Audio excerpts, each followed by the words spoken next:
मुंबई महापौर पदासंदर्भात भाजपकडून तडजोड होणार नाही।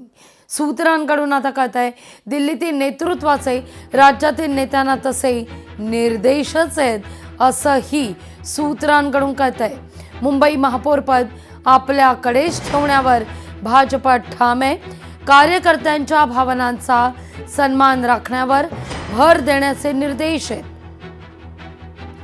मित्र पक्षांशी कडवटपणा टाळण्याचा देखील सल्ला देण्यात आलेला आहे।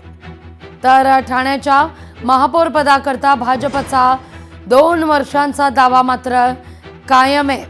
या सगळ्याविषयी अधिक माहिती घेण्याकरता थेट जाऊया आपल्या प्रतिनिधी भाग्यश्री प्रधान आचार्य यांच्याकडे। भाग्यश्री, ज्या क्षणी निवडणुकांचा निकाल लागला त्यावेळी हाच मुद्दा उपस्थित करण्यात आलेला होता। जे सूत्र लोकसभा आणि विधानसभेत राबवण्यात आलं, ज्याच्या जागा जास्त, जो मोठा भाऊ तो महत्त्वाची भूमिका राज्यात बजावणार, अर्थात मुख्यमंत्रीपदी असणार, असं जे सूत्र विधानसभेला होतं तेच मनपा निवडणुकीच्या निकालानंतर मुंबई महापौर पदी कोण असणार याविषयी चर्चा सुरू असताना हे सूत्र लागू होण्याची शक्यता वर्तवली जात होती। आता त्या मुद्द्यावर कुठेतरी शिक्कामोर्तब होताना दिसतंय।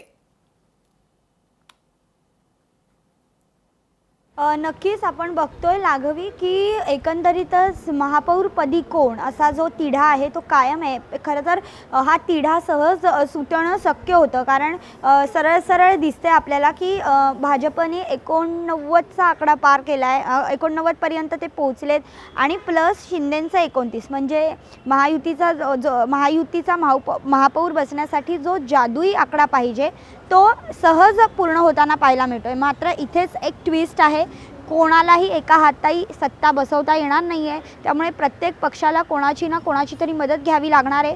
तशीच मदत महापौर बसवण्यासाठी महायुतीला शिवसेनेची घ्यावी लागणार आहे। आणि याच पार्श्वभूमीवर शिवसेनेचे उपमुख्यमंत्री आणि नेते जे आहेत एकनाथ शिंदे त्यांनी पहिल्याच दिवशी एक फासा टाकला, डाव टाकला।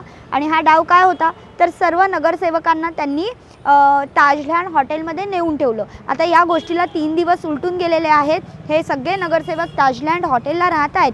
मात्र या व्यतिरिक्त सातत्याने सांगितलं जात आहे की आम्हाला मुंबईचा महापौर बनायचं आहे आणि आमचाच बनला पाहिजे। बाळासाहेबांची जन्मशताब्दी वर्ष आहे आणि या वर्षात शिवसेनेचाच महापौर बसावा अशी सर्वसामान्य नगरसेवक निवडून आलेल्या नगरसेवकांची, कार्यकर्त्यांची इच्छा आहे, सामान्य माणसाची इच्छा आहे असं शिंदेंकडनं सांगण्यात येत आहे। मात्र या सगळ्यावर एक पार्श्वभूमी जर आपण बघितली तर सध्या मुख्यमंत्री दाओसला आहेत आणि प्रदेश अध्यक्ष रवींद्र चव्हाण यांचं पक्षश्रेष्ठींबरोबर या संदर्भातलं बोलणं सुरू आहे। आता या बोलण्यामध्ये एक निश्चित आलं आहे, माहिती जी आहे ती सूत्रांनी दिली आहे की काहीही झालं तरी आपल्याला समोरच्या पक्षाला दुखवायचंही नाही आहे आणि महापौर आपलाच बसवायचा आहे। शिवाय ठाण्याचा प्रश्न जो आहे तो देखील मार्गी लावायचा आहे। ठाण्यामध्ये देखील भाजपने चक्क भूमिका घेतली आहे की 2 वर्षांचा तरी महापौर आम्हाला बसायला दिला पाहिजे। आपण बघतोय की ठाण्यामध्ये